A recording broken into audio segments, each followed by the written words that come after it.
so how many of you know what a thesis statement is? Okay, good. Now, how many of you have ever struggled with writing a thesis statement? Yeah, me too. It can be tricky, and today I'm going to show you how, I'm going to give you a comprehensive understanding of how to write a good thesis statement by explaining what a thesis statement is, why you need a thesis statement, what makes a good thesis statement, and the process of writing a thesis statement.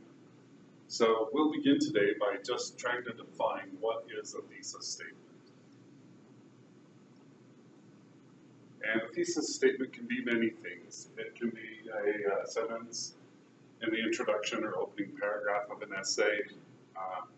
It can be a statement, a question, a hypothesis, an opinion, or any combination of those. It tells the audience the overall main idea or ideas that you're going to write about or present in your essay.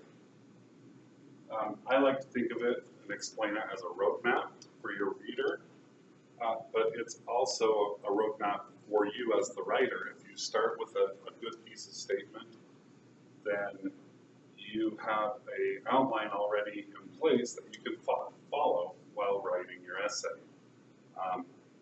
And the last thing I like to mention is that your thesis statement is an agreement or a contract between you and your reader. Your reader will read that thesis statement and they will have an expectation from your essay, and it's your job to meet that expectation. So a thesis statement at its most basic level, the simplest form, it is a topic and an opinion. If it has those two things, then you have a thesis statement. In this example, I dislike the death penalty. That's a thesis statement. It's not a great thesis statement, but it's a start, it's something to work with, and we can build on it. So the number one rule to keep in mind when writing your thesis statement: a topic and an opinion. It presents to your audience your opinion on the chosen topic. So make sure that your thesis statement contains a topic and an opinion. So why do you need a thesis statement? Well, there's a few reasons. As I mentioned before, it's a roadmap. It's a roadmap for your reader, and it's a roadmap for you. It gives your essay direction. It's the goal of your essay. And as a goal, it's a necessary part of the foundation of a good essay. So what makes a good thesis statement? What is a good thesis statement, or what makes a good thesis statement? A good thesis statement is informed.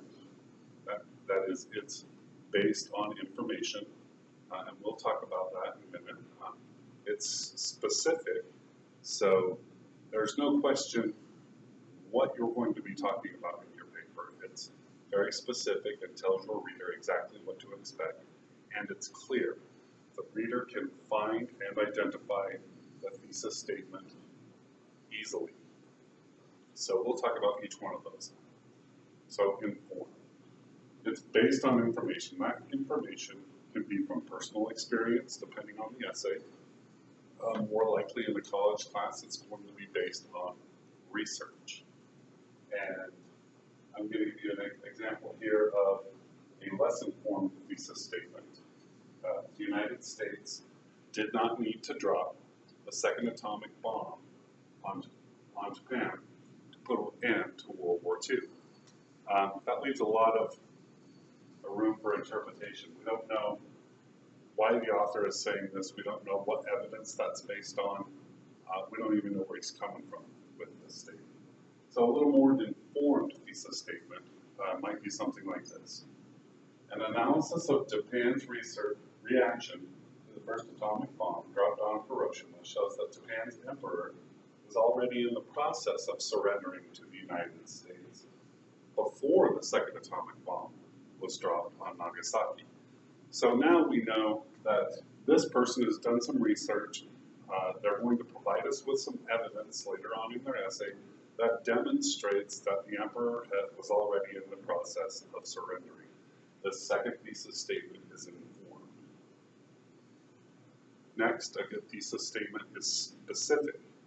And the example that I have here, well, so specific, it tells your reader what your paper is about, but it also tells your reader what your paper is not about. And the less specific example I have here, children today eat too much sugar. We don't know, is that all children? What group of children? What age group? Males, females? We don't know what too much sugar is. A pound of sugar, 5 pounds of sugar, 3 tablespoons of sugar? We don't know. It's very vague. So here's a more specific thesis statement on the same topic. More than half of school-aged children today. So now we know it's school-aged children. So we know the age group that we're working with here, and we know that it's more than half, so 50% or more. We know what section of the population or the amount of that population we're talking about. School-aged children today consume more than 9 times the daily recommended allowance of sugar. So too much is wide open to interpretation. 9 times the daily recommended allowance, that's very specific. We can go to the FDA's website and see what they recommend for the daily allowance of sugar. And we now know that more than half of these kids are getting 9 times that amount. So schools, see again here, more specific. Now we know we're not talking to parents, we're not talking to the movie theater down the street or the convenience store, or grandparents or anyone else. We're talking specifically about what schools can do to help combat this problem. Schools should replace soda and candy machines with healthier snack and drinking options for school-aged children. So we know the age group of the kids, we know what percent of that population, we know how much is too much sugar, we know who we're looking at to help combat this problem, and we know in what way we want them to help combat this problem. Very specific. Lastly, a good thesis is clear, and I like to think of it as a window. You want to be able to see through the window. That's the point of the window. So here is an introduction that I wrote as an undergrad in one of my early English classes. And what we're looking for here is a thesis statement that's easy to find, easy to understand, and is clearly stated. Here's this introduction that I wrote. Monsters are a concept almost everyone understands, yet to define what makes a monster is a little more difficult. Mary Shelley's Frankenstein and Franz Kafka's The Metamorphosis are examples of narratives with monsters.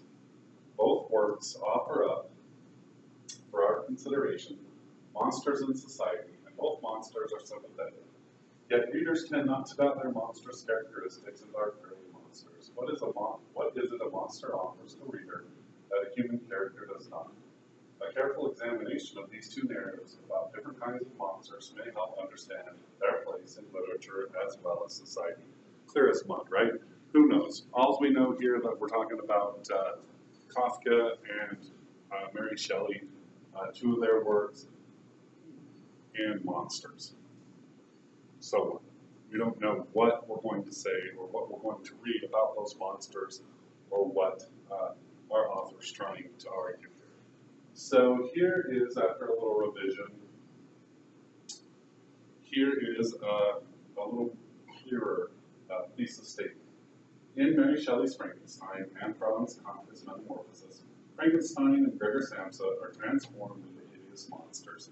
However, if we interpret their monsterism as merely being different, the torturous abuse these 2 characters suffer at the hands of their human counterparts suddenly transforms from acceptable behavior to morally reprehensible and downright cruel. Now we know that this author is going to present to us an argument that says these monsters are a metaphor for people who are just a little bit different, and we're going to examine how they're treated and what that says about about society and how society treats people who are a little different. Pretty clear. So we'll move on now to writing your thesis statement. And writing a thesis statement is a process. Writing is a process, writing a thesis statement is a process. And so to write a thesis statement, the first thing you need to do is plan. Plan what you're going to write. Choose your topic, become informed, and think about what it is you want to say. Next, write a thesis statement. Just write a rough draft of your thesis statement. Get it down on paper so you can read it and evaluate it, because that's the next step. Evaluate that thesis statement. Now that we know what we're looking for in a good thesis statement, we can go through and evaluate them to determine whether or not it's a good thesis statement. And so then the final step, revise. The key to good writing is revision. So the key to writing a good thesis statement is revision. So planning your thesis statement, you want to identify your topic. Sometimes the topic will be assigned to you by your instructor. Other times you'll have free rein to choose a topic that you like, that interests you. Once you have that topic, the next step, become informed. Read, do the research and evaluate that evidence. Carefully consider both sides if it's a controversial topic before you choose a side, and then form your opinion. Once you have your opinion, then you can identify the specific areas and subtopics that you want to discuss in your paper. Once you have that, then you can sit down with a pen and a piece of paper or at the keyboard on the computer and start writing. The actual process of writing, I was in the military, we had a saying, KISS. The acronym we said stood for Keep It Simple Stupid. For writing a thesis statement, I've changed it a little bit. I say KISS stands for Keep It Short and Simple. The more direct you can be, the shorter your sentence, the easier it's going to be to identify and understand. Make sure you limit yourself to one topic, one clear topic, and you may even have to refine that topic into a smaller topic depending on the assignment and page limits and the information that the instructor is looking for. Make sure your thesis statement is a declarative sentence. We don't want to ask a question. It can be a question, but it needs to be written as a declarative statement. And then in academic writing, it's always important to remember, use the third person. Even if you're talking about your own personal experience, it's not a good idea to use I, me, that kind of thing. So the next step, writing a good thesis statement, is to revise. Write several thesis statements and revise your thesis statement. Keep in mind, writing is a process. Writing a good thesis statement is a process. It's not going to come out perfect the first time. It's not going to be perfect the second or the third time. And I am a firm believer that it's a draft until it's turned in. So you're never done until you turn in the paper. That's my philosophy on that. If you have been assigned or choose a controversial topic and you're having a hard time choosing a side, you don't feel strongly about one side or the other, that's understandable. It's an old problem. Protagoras identified this back in ancient Greece. He said there are two sides to every question, and he goes on to say, and both are equally true. So if you're having difficulty choosing your side, write down a thesis statement from both points of view. List the facts on both, or evidence on both sides of the topic, and then do an evaluation to see which one speaks to you, or which one is more aligned with your beliefs, or which one you believe is more persuasive or will be more persuasive to your audience, and go with that. So the next step, evaluating your thesis statement. This, I've got a handout I'll give you so that when you are writing, you can pull this out and evaluate your thesis statement. First thing, remember, a thesis statement at its basic level is a topic and an opinion. So the first step, ask yourself, does my thesis statement contain a topic and an opinion? Once you've established that it does, then ask yourself, is it informed? Remember the one about Japan and the atomic bomb of World War II? Make sure you've done your research, looked at the evidence, considered the evidence, and included and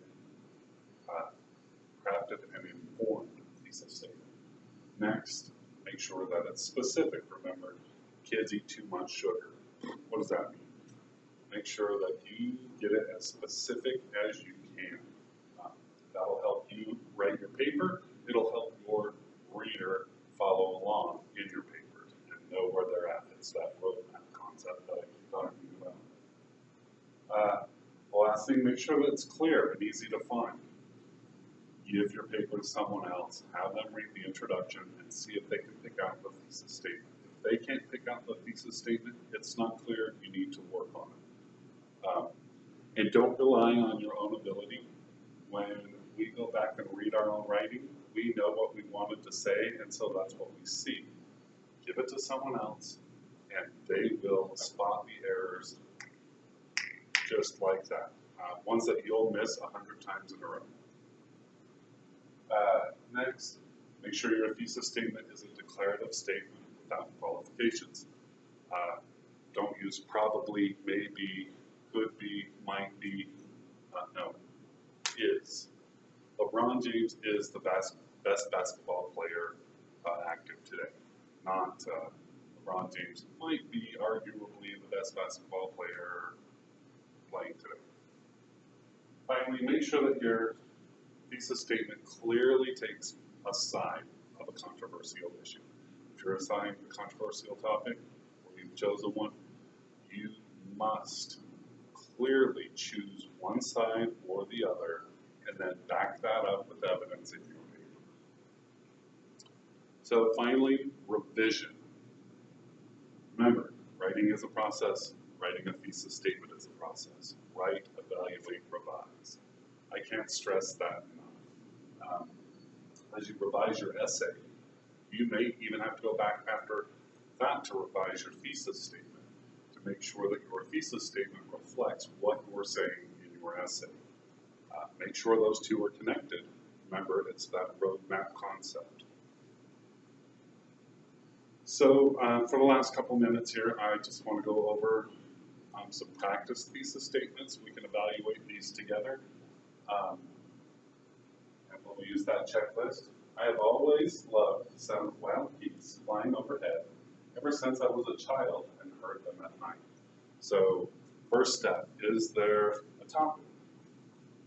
Yes, sound of wild geese flying overhead. Okay, is there an opinion?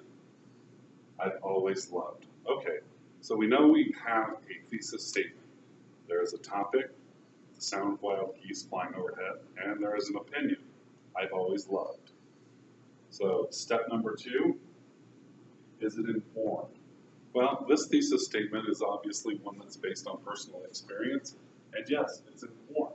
Ever since I was a child, I heard them at night. That's what's informed this person's love for the sound of wild geese flying overhead. Is it specific? Yes, we know we're talking about wild geese, not ducks or chickens or pigeons or cows or turtles or whatever. It's wild geese, it's the author, and they love the sound. So is it clear? Yes, it's clear. We know we're talking about wild geese, not domestic geese. We know that we're talking about flying overhead, not wild geese foraging for bugs or whatever in the grass. It's very clear. It's a declarative statement. I've always loved. The sound of wild geese is one of my, or might be my favorite thing. No, I've always loved the sound of wild geese. And this is not a controversial topic, so we don't need to worry about what side the author is on. We'll go through a few more of these together as a class, and then I will have you practice writing some thesis statements on your own based on topics that I will provide. Thank you.